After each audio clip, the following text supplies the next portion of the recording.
자, 8년차 버스 기사님의 제보입니다. 이틀 전에 평소와 다름없이 운행을 하다가 갑자기 버스 전용 차로에 어떤 한 여성이 팍 등장을 했다. 맞습니다. 네, 이틀 전 지난 9일에 벌어진 일입니다.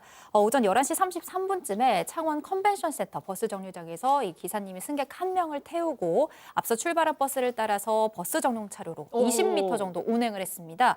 자, 저렇게 갑자기 한 여성이 차로 앞으로 걸어와서는 중앙 쪽으로 서죠. 그리고는 버스를 세우라는 손짓을 하면서 한 손을 들고 서 있습니다. 기사님이 너무 놀라서 버스를 세웠는데 여성 지금 문을 열어달라면서 휴대전화를 쥔 손으로 앞유리창을 가격합니다. 자, 지금 휴대전화 모서리로. 얼마나 세게 때렸는지 저렇게 유리창이 깨지고 금이 갈 정도였습니다. 자, 야, 문 열어! 문 열어! 막 소리 지르면서 휴대전화 어딨어? 여기 모서리로 버스 유리창을 팍팍팍. 아까 금 간 거 보셨죠? 자, 기사님은 바로 경찰에 신고했고 버스에서 내렸습니다. 자, 그 여성 누구로 졌을까요? 당시 상황 그리고 버스 기사님 얘기 들어보시죠.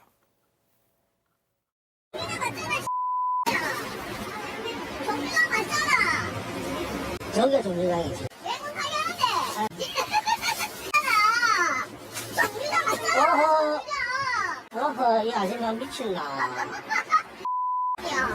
나 미친다는 소리 제일 듣기 싫거든. 승강장하고 떨어진 데는 펜스가 쳐져 있기 때문에 승객을 승하차 할 수가 없어요. 처음에 욕을 엄청나게 많이 하더라고요. 차문 열으라고, 내 타라고. 욕하고 하는 거 보니까, 아이고, 잘못한 한 대 맞겠다 생각이 위협이 되더라고요. 쌍욕을 하면서 뭐 집어 던지고, 뭐, 이렇게 심한 상황은 저도 처음이라서, 아이고, 뭐, 집이 뭐, 보는 일이 나한테도 오는구나. 아, 기사님이 지금에서야 그냥 뭐 허허 하면서 웃지만 이제 이 휴대폰 모서리로 그냥 찍으면 어떡해. 그러니까 지금 버스 정류장이 아닌 것이었고 지금 버스에 지금 뭐 유리로 때리고 있지 어떻게 해야 할 바를 몰랐을 텐데 저 차 세우고 물어봤더니 왜 정류장인데 안 태우냐고. 그래서 기사분이 여기 정류장 아닌데요 했더니 그 종량제 목돈 같은 걸 들고 있었거든요. 안에 양배추가 들었답니다. 보셨을 거예요. 양배추를 바닥에 던지고 발로 밟고 진이기더니 그걸 막 발로 차서 버스 쪽으로 찼던 겁니다. 그러고 나서는 기사분이 이제 항의를 하기 위해서라도 버스 문을 열었을 거 아니에요. 그랬더니 그 버스 문이 열리니까 버스에 올라타요. 올라타서는 저 바깥쪽에 있는 다른 할머니한테 저 종량제 봉투 안에 또 고구마 봉지가 들어있대요. 그걸 집어 던졌답니다. 집어 던지고 나서는 다시 나와서 지금 고구마 집었어. 집어 던지는 바깥에. 할머니, 맞은편에 할머니. 할머니가 맞았어요. 맞았는데 저기 보시죠.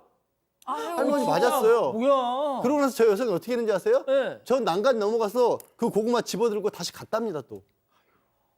박 변호사님 무서워. 무섭기도 하지만 버스 난간 기사 넘는다 지금. 그렇죠. 버스 기사님이 지금 다시 챙겼어. 또 챙기긴 챙겼어요. 그 고구마 봉지 던졌다가 할머니한테 고구마 봉지 던지는 거 보고 충격을 받았고요. 요때 경찰에 신고를 했던 것 같아요.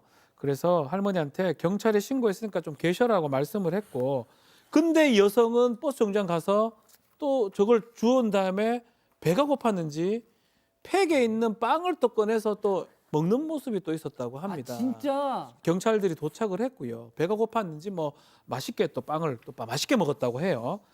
빵을 먹고 있는 상황에서 경찰이 도착을 했고요. 이 여성 신원을 확인을 했는데 결국은 이렇게 난동을 부리니까 버스들이 움직이지 못하는 상황이었고 경찰이 뒤에 차가 밀려 있으니까 일단 출발해라. 여성은 경찰서로 인계하겠다라고 얘기를 했다고 합니다. 자, 버스 기사님이 저 일을 당하고 나서 동료 기사들한테 와서 그러셨다는 거예요. 나 오늘 완전히 뭐 밟았어. 일진 사나웠어. 왜 아니시겠어요? 자, 그랬더니 그 얘기를 들은 한 동료 기사가 이런 얘기를 했다는 겁니다. 체크포인트 짚어보죠. 저 여자네. 자, 기사님과 동료 기사님 얘기 들어보시죠. 소문이 나다 보니까 다른 동료 기사들도 골치를 많이 아팠다 하더라고요.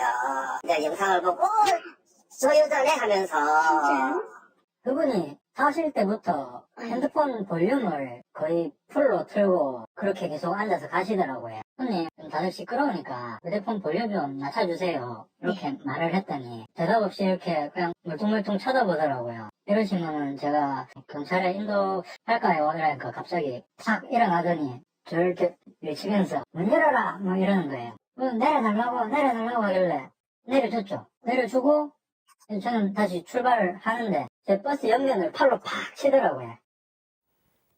야 너도 야 나도 지금 이 상황 아니에요 지금. 지금 이어진 상황이었던 겁니다. 어. 영상을 보여줬더니 어. 이 여자 하더니 그 동료가 얘기하는 걸 내 버스에 타가지고도 휴대전화를 귀에 대고 뭘 듣는데 너무 시끄럽다는 거예요. 그래서 다른 승객들도 많이 불편하니까 신호 대기 중에 가서 볼륨 좀 줄여달라고 그렇게 요청을 했더니 막 째려보다가 그 다음에 막 욕설을 하다가 그럼 경찰에 신고하겠다 했다니까 가만히 있다가 내려달라고 막 난동을 부렸답니다. 그래서 정류장에서 내려준 거예요. 네. 내려주고 나서도 내려서도 옆 버스 옆을 팔로 쳤는데 그 다음에 뒤에 온 버스를 가로막고 좀 앞서 봤던 그 난동을 부렸던 겁니다. 아 양배추 그게 예, 그거구나. 이게 이어진 시리즈였던 거예요. 그런데 다른 기사분도 알아보더라는 거예요. 이 여자분 전날에도 스피커폰으로 통화를 하면서 막 상대방한테 뭐라고 욕설하면서 소리를 지르고 끊었고 그 조용히 좀 해달라 그랬는데 오히려 째려보다가 또 다른 사람하고 통화를 하는데 마지막에는 앞으로 전화하지 마세요! 이러고 소리를 지르고 나서는 또 목적지에서 내렸다라는 거죠. 그나마 전날은 뭐 얌전한 건가요, 저게? 이건 원장님이 좀 말씀을 해주셔야 되겠다. 물론 이건 제가 뭐 직접 이분을 만나서 뭐 상담을 한 건 아니지만 정신적으로 아프신 분이라고 생각해야 될 것 같아요. 예. 우선은 사회적인 판단력이 와해되어 있으신 거예요. 그러니까 내가 이런 행동을 할 때 사람들이 어떤 식으로 느끼고 내가 어떤 처벌을 받을지에 대한 걸 전혀 지금 판단 못하고 계신 걸로 보이거든요. 예. 그리고 또 하나는 충동 조절이 안 돼요. 본인의 충동이 그냥 올라오면 올라오는 대로 뭐 던지기도 했다가 깨기도 했다가 핸드폰으로 부수기도 했다가 막 그리고 윽박지르기도 했다가 그러다가 그 상황에서 또 배가 고프니까 뭐 먹기도 했다가 또 일정 부분은 피해 의식마저 있으신 것 같거든요. 그러다 보니까 이거는 조금 정확한 전문가의 어떤 도움을 좀 받으시는 게 필요하지 않나 생각이 듭니다. 그러니까 뭐 원장님 말씀처럼 아프신 박 변호사님 예. 그냥 저 사람은 좀 마음이 아프니까 그런다고 그냥 놔두면 그렇죠. 범죄가 지금 꽤 많이 발생했다고 봐도 무방할 것 같습니다. 뭐 사실은 교통 방해 부분도 문제되고 사고가 일어날 염려도 있는 거거든요. 근데 사람한테 물건 던지는 것도 폭행죄가 성립할 수 있고요. 특히 운전하고 있을 때 운전자한테 맞아, 폭행, 맞아. 협박했을 때 특가법으로 가중처벌이 됩니다. 지금 하루 이틀 정도 저 행동했던 게 영상으로 다 남아 있고요. 저게 범죄가 된다면 아마 고소를 한다면 처벌받을 가능성도 매우 높아 보이는 상황이다. 이렇게 말씀드리겠습니다. 원장님 제가 한 가지만 더 여쭤볼게요. 그러니까 이걸 어떻게 좀 그러니까 어디 좀 기관에 모신다든지 뭐 방법이 없을까요? 일단 뭐 가장 우리나라에서 지자체에서 할 수 있는 거는 각 지역마다 정신건강복지센터라는 데가 있습니다. 마음이 아프신 분들에 있어가지고 지원을 할 수 있는 공공기관인데요. 다만 우리나라는 법률상 이런 경우에 어떤 비자의적인 강제적인 치료를 강요할 때, 그러니까 강제할 때 가족에게 그 책임을 두고 있어요.